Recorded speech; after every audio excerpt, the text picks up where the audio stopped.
मीरपुर नाम के शहर में तेजस अपनी पत्नी नीरू के साथ रहता था। पति पत्नी दोनों ही नौकरी करते थे। एक दिन तेजस गांव अपनी माँ के पास फोन करता है। हेलो, प्रणाम माँ। जीते रहो माँ, तुम दादी बनने वाली हो।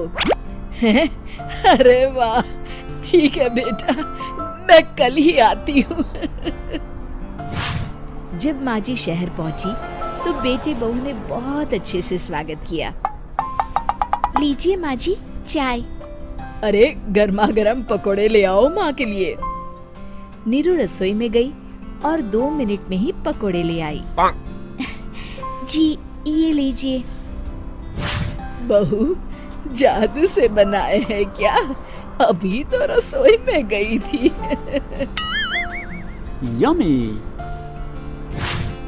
माँ जी, शीला रसोई में पकोड़े तल रही है, मैं बस लेकर आई।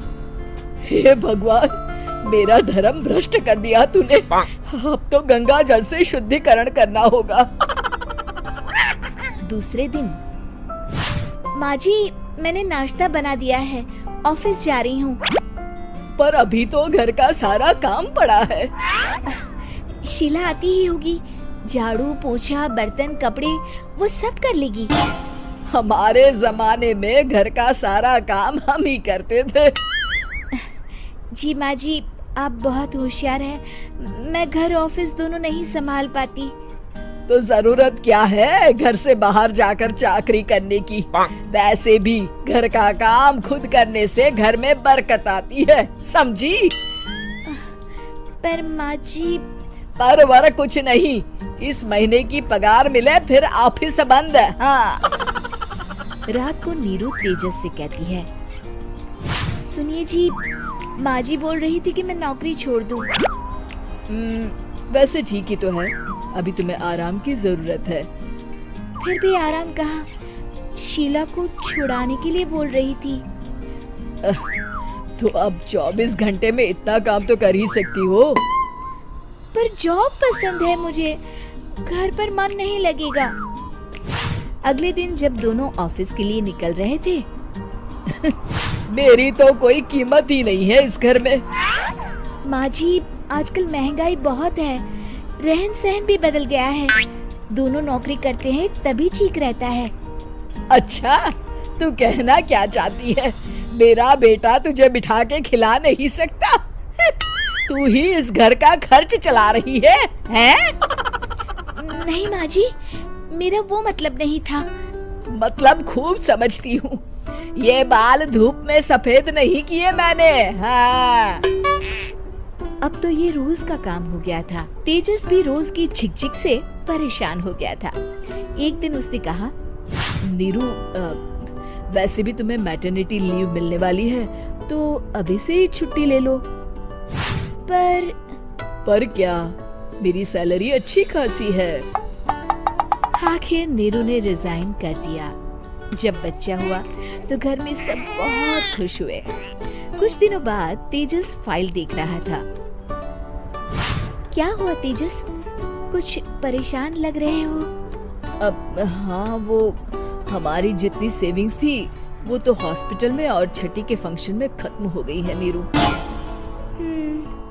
और अभी वैसे मंदी चल रही है तो मैं बोल रही थी कल मुन्ना को हेपेटाइटिस का टीका लगवाना है। नीरू, क्या पोस्टपोन नहीं कर सकते? नहीं जी, बिल्कुल नहीं। अब तेजस को समझ में आ रहा था कि उससे गलती हुई है। पैसों की कमी का असर घर के माहौल पर भी पड़ रहा था। अगले दिन, बेटा मेरा चश्मा और ये दवाइयाँ ले आना, पर्चा देते हुए माँ जी ने कहा। जी। तेजस, मुन्ना के लिए दूध का डिब्बा और डायपर भी ले आना, और ये किराने के सामान की लिस्ट है, इसे भी लाना है। तेजस गुस्से में लिस्ट मरोड़कर फेंकता है और चिल्लाता है, पैसे क्या पेड़ पर उगते हैं? ये ले आना, वो ले आना।